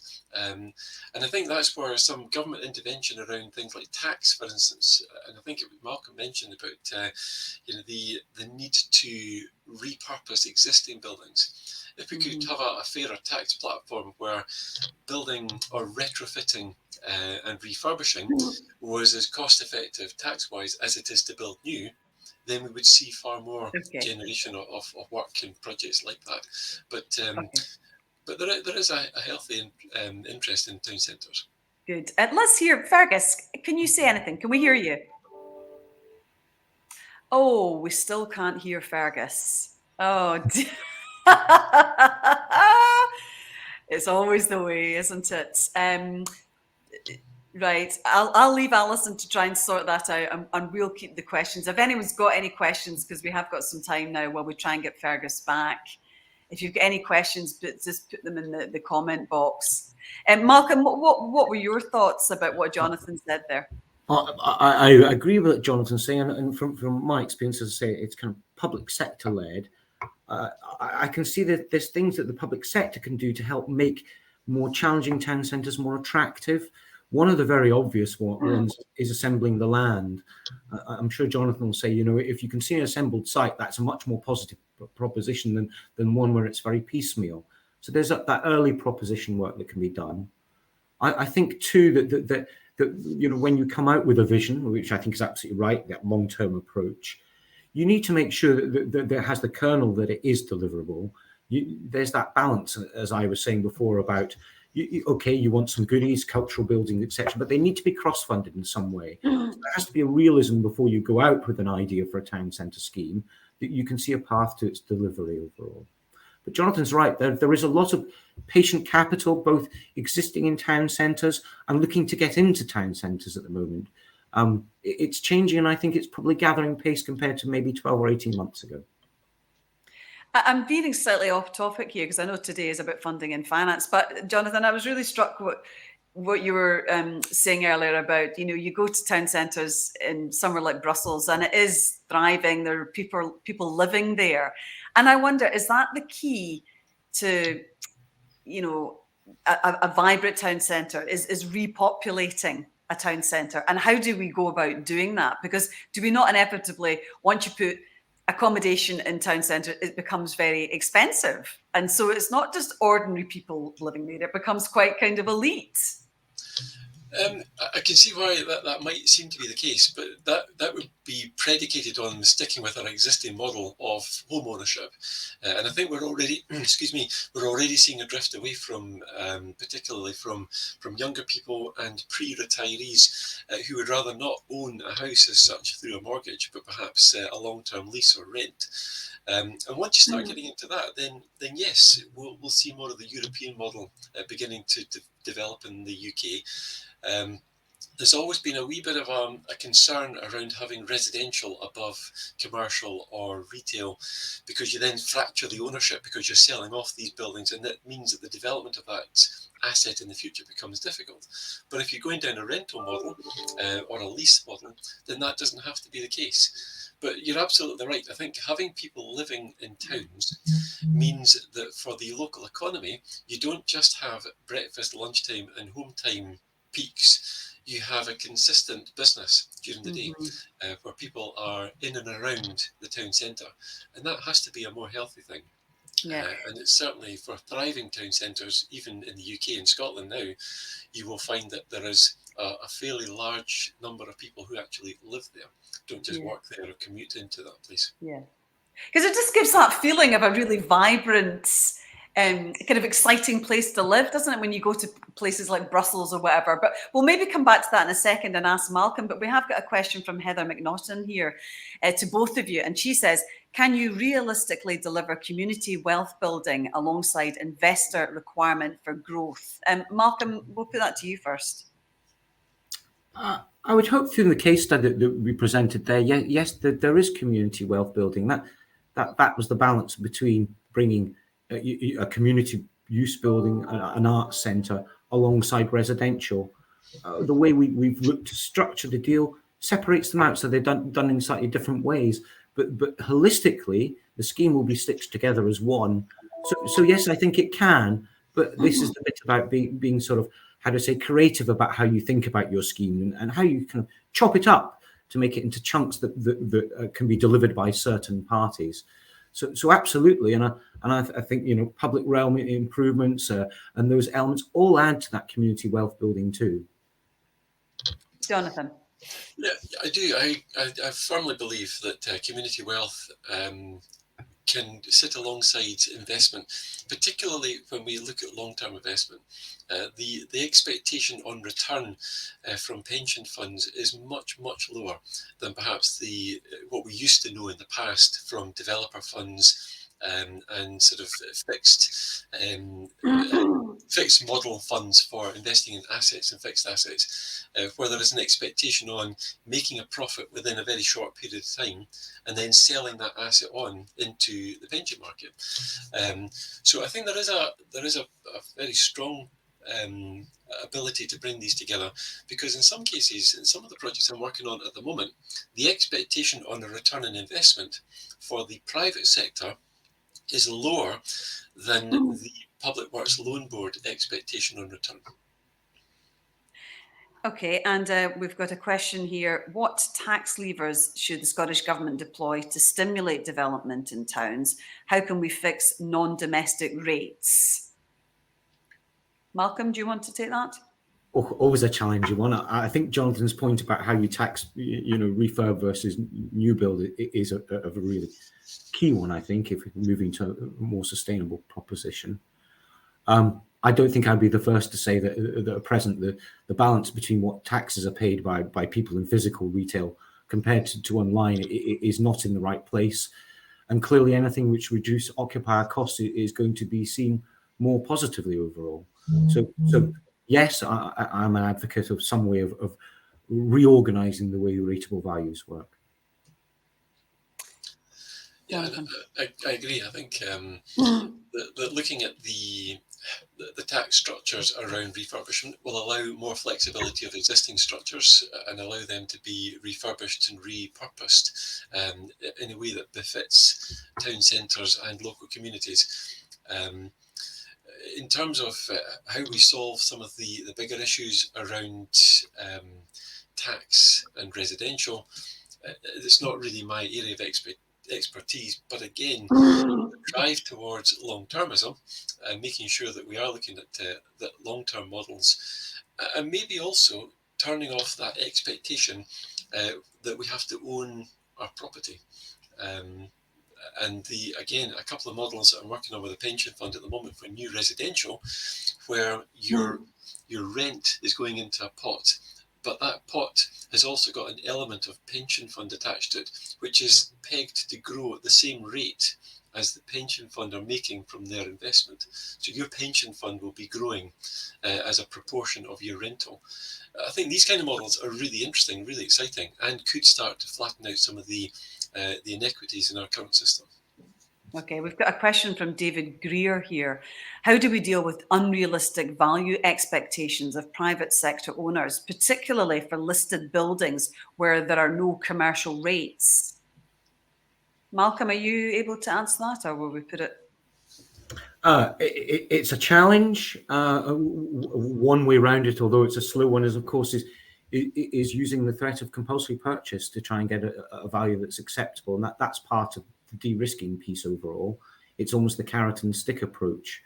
The other way, of course, is trying to embed those people that own the buildings to invest collectively in it. So instead of taking a return up front, they look for their return over the longer term. They are a long-term stakeholder investor partner in a town centre approach. Jonathan? Yeah. And again, I agree. I think that long-term approach and maybe getting that that value, or realizing that value, which yes could be totally impractical and completely uncalled for at this time, but maybe getting that value back over a longer period of time, maybe helping such an owner to see that. I agree, I've come across many owners who have this unrealistic expectation on their value. They're very hard to sort of root and move from that.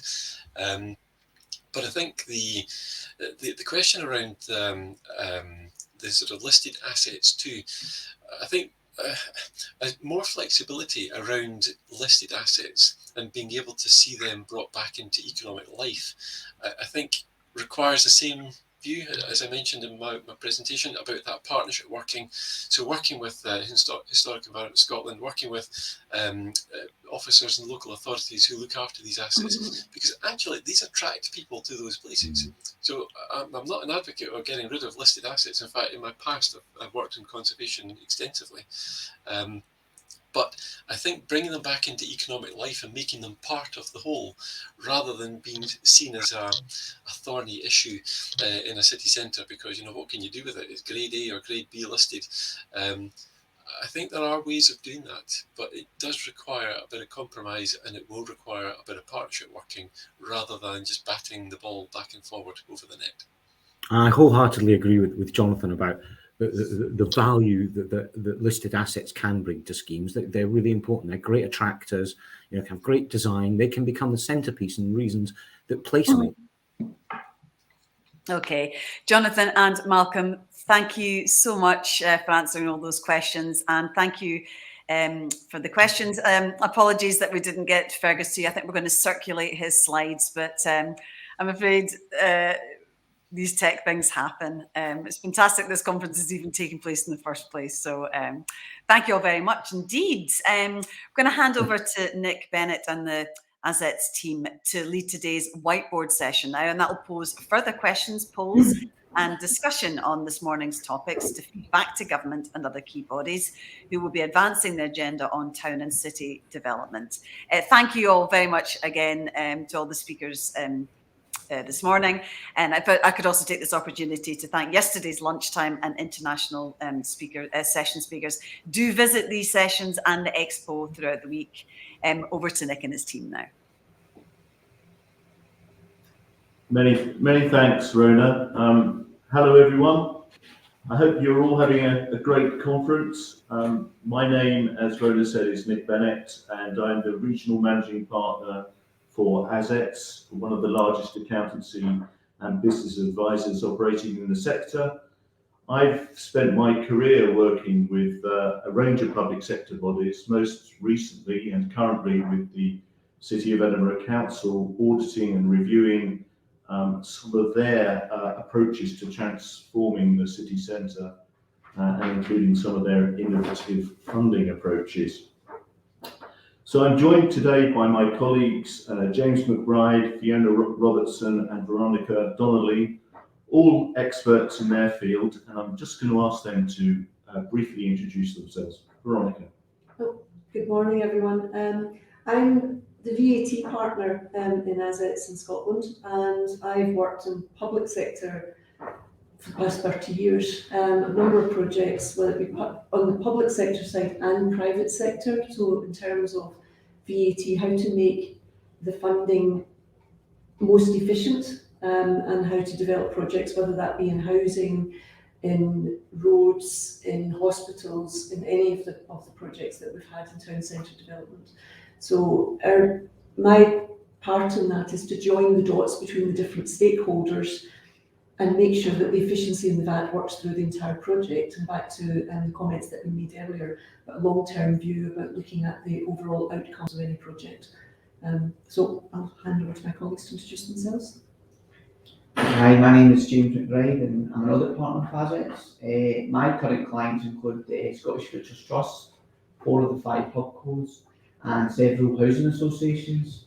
So a large proportion of my client base is focused on regeneration and improving local communities. Good morning, I'm Fiona Robertson. I'm a director in the corporate finance team in Scotland, based in Glasgow. Corporate finance in this area is quite unusual because we cover both private and public sector clients, right from the initial stages of the project, helping with business planning, project valuation analysis, financial planning, straight through to the financial modelling, and helping raise finance for a variety of different projects. Thanks, Fiona. And all of the panel are available to contribute to any of the points that come up today. So this session is entitled as a whiteboard session on financing, and it really is your opportunity to ask questions and make points on what you've heard this morning. So please use the chat function to put in your points, and we'll try to get answers to you or get back to you during the rest of the conference. One of my colleagues is going to be monitoring the chat box as we go. So today is also an opportunity to get some feedback from you, and in a few minutes I'll ask Ewan Robertson to take you through the interactive poll that we're running today. And the polling feedback we get will be really important to feeding into the post-conference policy discussions that we'll have. So please participate in this poll. But before I invite Ewan to join us, just a few observations from me on what we've heard this morning. And just for the record, can I record my thanks to the speakers for their stimulating contribution? I think we heard from Phil that town centre regeneration should be seen as a key objective of us all, and I very much agree with that. And whilst we have some many welcome strands of investment funding coming from the Scottish Government and the UK Government, what did strike me is the important role that local government plays in all of this, particularly in joining the various participants together. And an observation on local government is how hard pressed they are at the moment.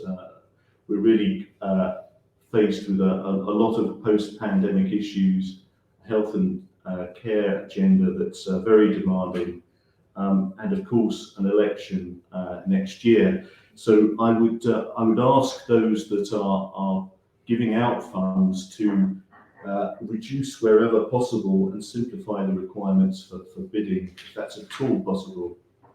And Jonathan, I fully agree with your comments on the need for a longer term perspective, and that needs to look not only at the investment but the whole lifetime cycles. And I'd say that the funding needs to reflect that. And finally, a plea from, I suppose, our experience of dealing with funding applications and funding projects, that given the multitude of partners that are often involved in these town centre developments, there's really a real need to consider not only financing issues, but issues such as tax right up front before the financial plans are agreed, and build this into the funding going forward. So I'll ask Ewan to join us, and hopefully he can take us through the polling exercise. Ewan. Thank you very much, Nick, and good morning to everybody listening in here on the stream. So as yesterday's whiteboard session, today we'll be running through a live survey to get your views and feedback on the key issues related to finance that we've discussed this morning. So let us just cross our fingers and I shall share. Yes, I can see that showing. So as yesterday, we're using Mentimeter for this live survey, and I'd strongly encourage as many of you as possible to take part in order to get your views, which we can feed into post-conference reporting and policy discussions going forward. So there's three ways in which you can enter this poll. Firstly, you can simply visit www.menti.com and enter that 8-digit code you see on your screen there. You can scan the QR code and that will take you straight into the survey. Or also you'll see on top of the chat box, there's a little tab called Menti. And if you click that and enter this 8-digit code, then you will be able to enter the survey that way. As I run through the slides, the code will always be displayed along the top. So even as I move on, and if you'd like to jump into the survey, you can do so that way. And if you have any doubts or questions, as well as to give other views, please do write those in the chat box as well. So that's great. I see we've got 8 likes, 8 hearts already. So that's some great early interaction here. And I'll move on to just a first test question. So what sector do you currently work in? We had this yesterday, but it's always nice to see what sectors are represented here in the discussion. It's always interesting. And also it just lets us see that a number of you have already managed to access the survey. So that's interesting. A number more from the private sector as a proportion than yesterday, which perhaps reflecting also the topic here may be one of the reasons for that. At least one person from academia, my own sector, so very nice. And as I move on to the substantive questions, I'll read out the question. However, I'll be handing over to our ASETS colleagues who will be able to comment a bit more on thinking around the question itself, as well as interpreting some of the responses that come in. So I shall move on now, but that's good to see, and thanks to those who've participated in this test question. So the first one, in 10 words or less, what was the single most important message you took from this morning's session on finance? So anything that you thought was particularly interesting or important, you can write in more than one response here, and you have up to 250 characters, but any concise thoughts or responses you have at this stage would be of interest. And Nick, yourself and colleagues, if I can just hand over to you for any key thoughts you had from this morning's session beyond what's been said, as well as if you could reflect on any of the answers we have coming in here on the screen as well. Yeah, we're definitely getting a theme of long-termism there. Need to look to the longer term.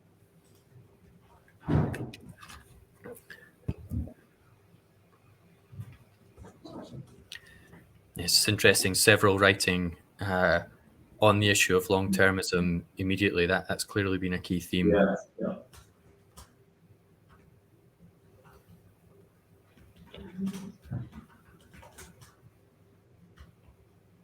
Keep the submissions coming. They're really useful. And quite interesting on, you know, the issue of finance for towns and public finance being such a key issue. That one person feeling that the options are plentiful, but maybe transparency and the difficulty of securing funding is, or finance more broadly, being a possible challenge to take into consideration. And as people can see here, as we get more responses than fit on the screen, these just slowly scroll up and then repeat so we can see them all. And that's great that we've received so many that we've already filled up a slide with feedback on key themes from this morning's session. Really, really encouraging to see that. And thanks to everyone who's participating. Just a reminder, if you're sitting watching this but not taking part in the survey, but would like to, you can use the Menti tab on the top of the chat, or simply visit menti.com and enter this 8-digit code, and you can jump into the survey. It'd be really great to hear your views as well. Okay, I shall move on to the next question then. So a key theme that has come out from this morning has been that government funding for towns has increased, but then what should the role of the private sector be? And in what areas of town centre regeneration or finance could private finance add value? Again, Nick and colleagues, your own thoughts on this would be interesting, and then in reaction to any of the views that come in as people write in their responses, just working in the same way as the last question. Yeah, so I think it's important that the private sector do look at it as a long-term funding strategy. I think that's been mentioned several times by several different presenters. I know pension funds, insurance companies are more willing to get involved in these types of projects now than they were previously. I think it's important that there is funding for housing, which can include social housing, to bring people back into the local towns. So I do think that, and a longer term approach, be more open-minded, I suppose, to the different opportunities in the fact that there will be tailored solutions to each community. So there won't be a one size fits all.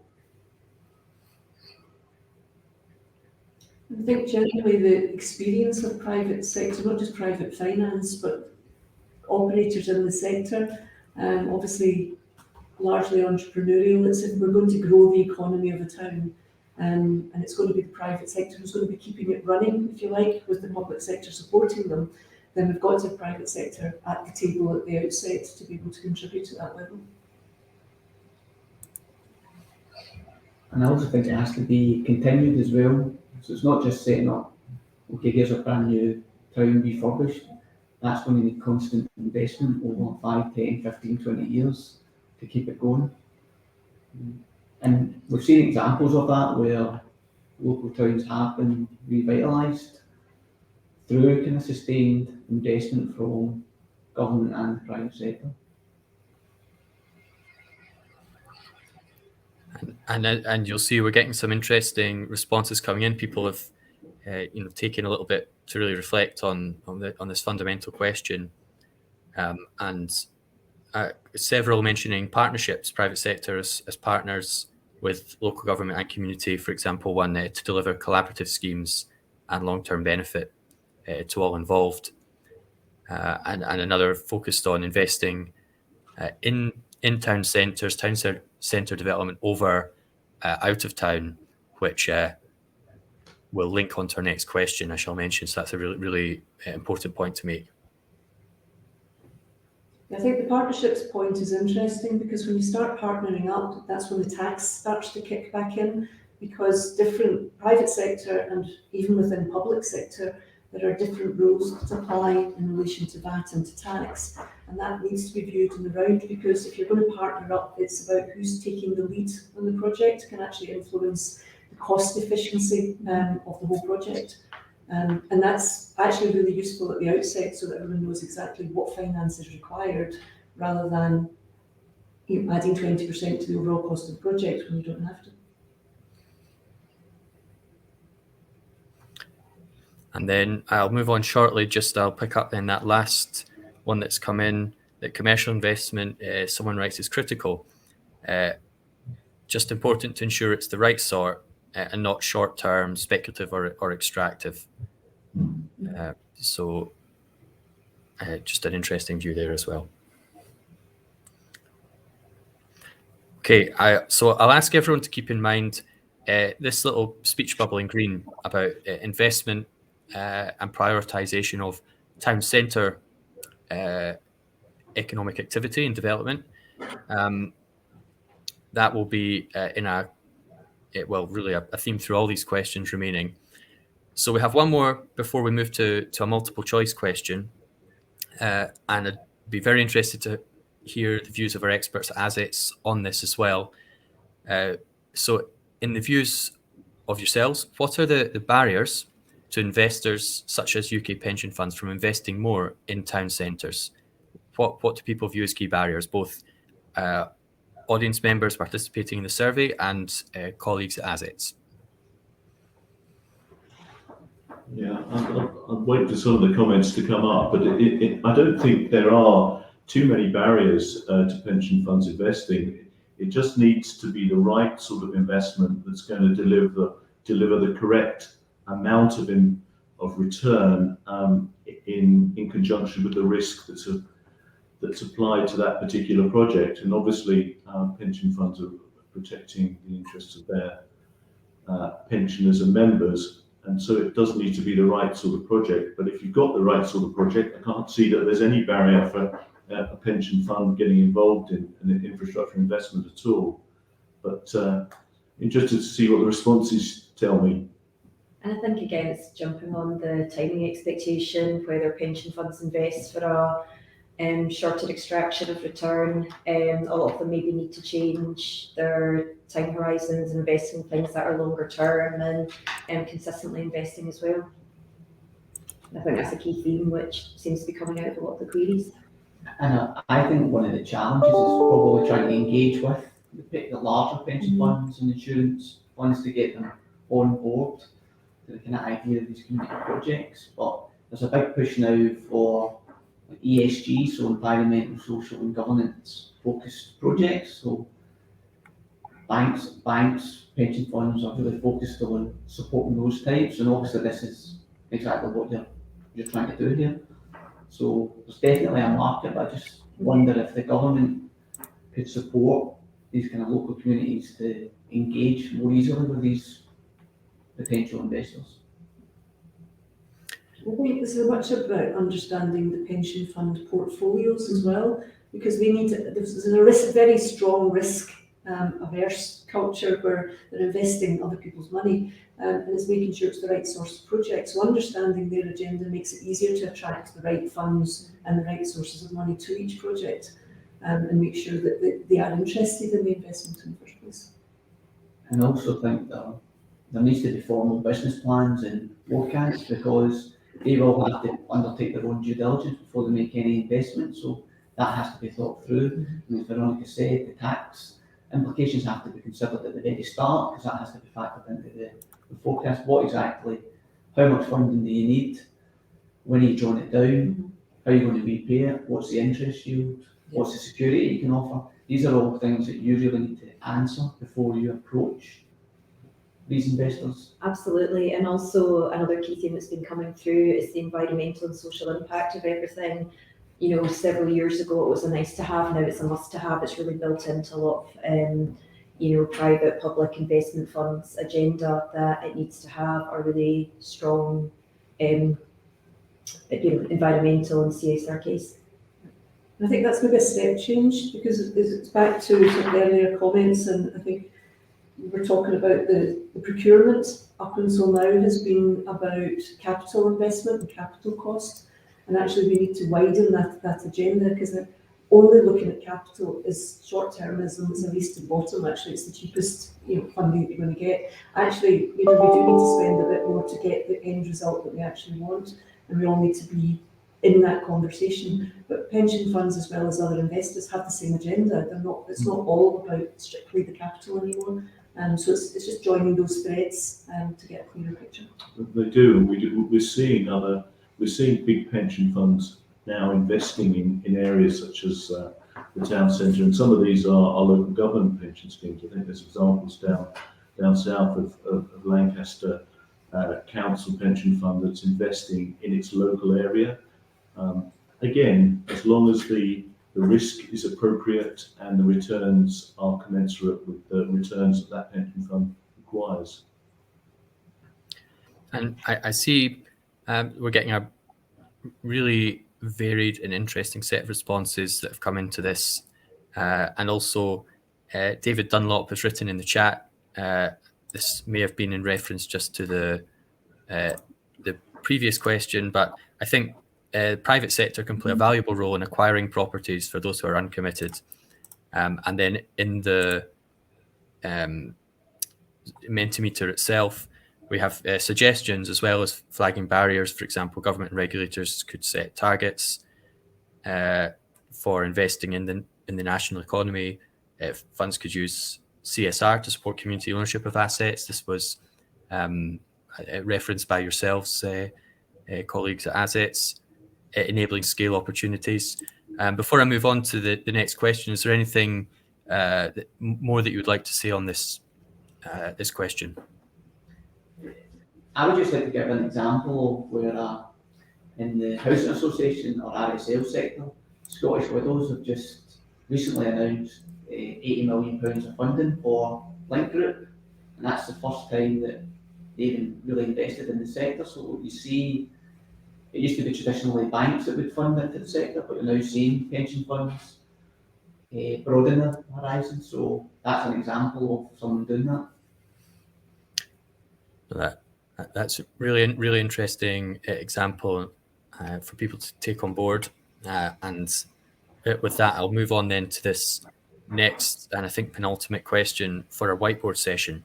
So this moving on to think a bit about, I suppose, the fiscal framework for town centre, for investment in town centres and economic activity in town centres.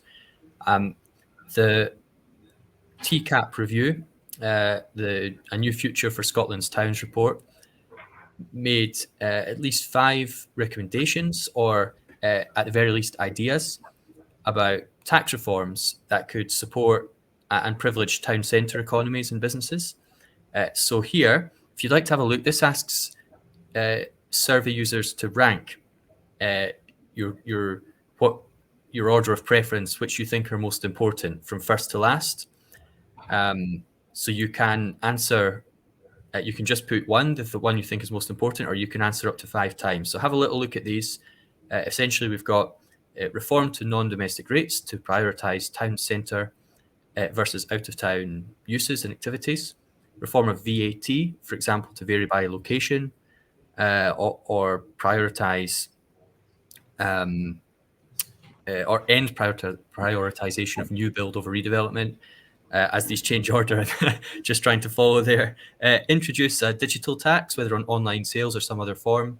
Introduce an out-of-town car parking space levy to penalise out-of-town developments. To introduce a moratorium on out-of-town development. So we've got 5 ideas here. You can rank these in order which you think would be most important to supporting town centre economies and businesses. Very interesting to get your response on these. If I could pass over to Assets for any views or analysis on this issue, or just comment on what we see coming in.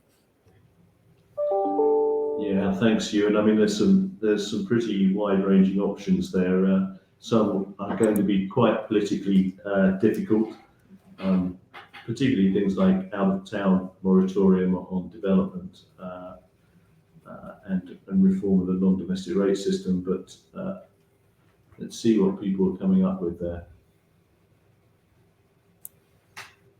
I think the VAT one's quite interesting because pre-Brexit, we were not able to actually prioritise the new build, the refurbishment over the new build, because EU law did not permit an extension of 0 rates.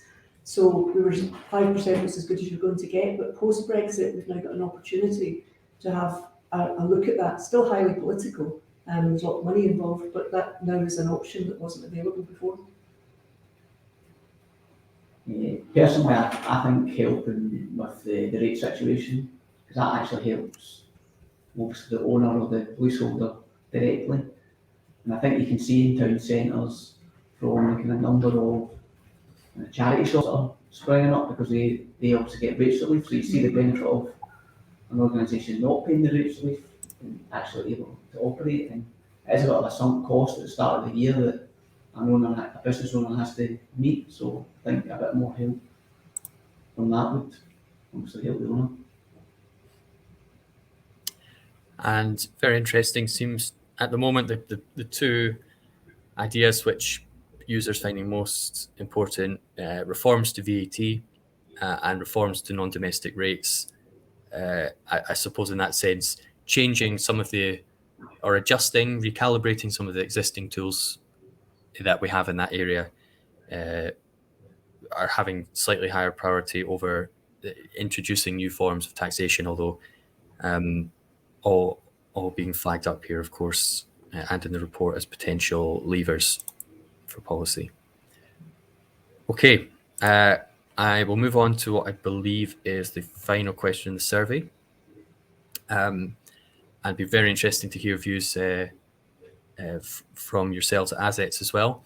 So how can town centre shopping centres, this has been a big issue in town centre regeneration in recent years, how can town shopping centres continue to be viable assets and play a positive role? What about the possibility for mixed uses or housing as part of the solution to shopping centres?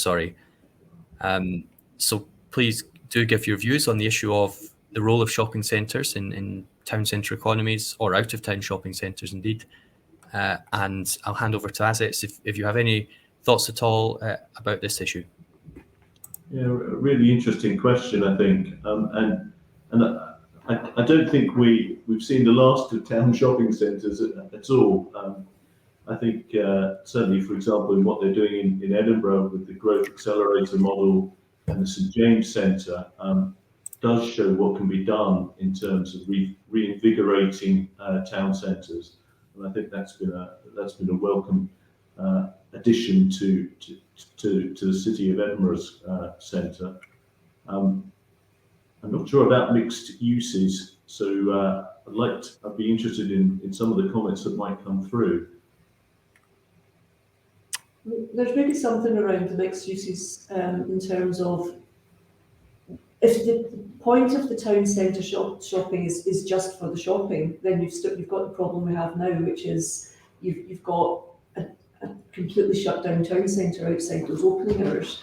If you've got the mixed use of, and it is restaurants and it's cinemas and it's got other facilities in there, bowling alleys, whatever it takes at that time, you've then got much more connection between the shopping centre and the town around it. And I think that's maybe where it starts to get more interesting. And I think the extension of the use means it's not a single use place. And I think that could change how it looks. And it's maybe back to, if you're talking about Brussels, you're talking about other city centres. It's very much about not just the shops, it's the restaurants, it's the cafes, it's more the social gathering. And I can imagine there potentially be challenges having it mixed use housing. We're trying to reduce city centre traffic, and while we're trying to reduce electric buses, etc., people still have cars, people still have, there's the transport, there's the council services for bins, etc., which could also present another raft of challenges if there is more residential housing built into the centre. I think the example that was shown where you've got residential, you've also got car parking out with the actual main area, then you get housing. So I think in the report you make reference on the kind of 20-minute town where basically you can work, live and socialise within 20 minutes. So I think that's important. And I think anchor tenants, I think that was mentioned as well. I think they play a real important part. If you've got a good few anchor tenants, you then encourage people to shop, to eat, and therefore that then brings more businesses into it, and that's how you get new generation, but they kind of start the ball rolling almost. Well, we've had a few really interesting responses reflecting part of what you've been saying as well.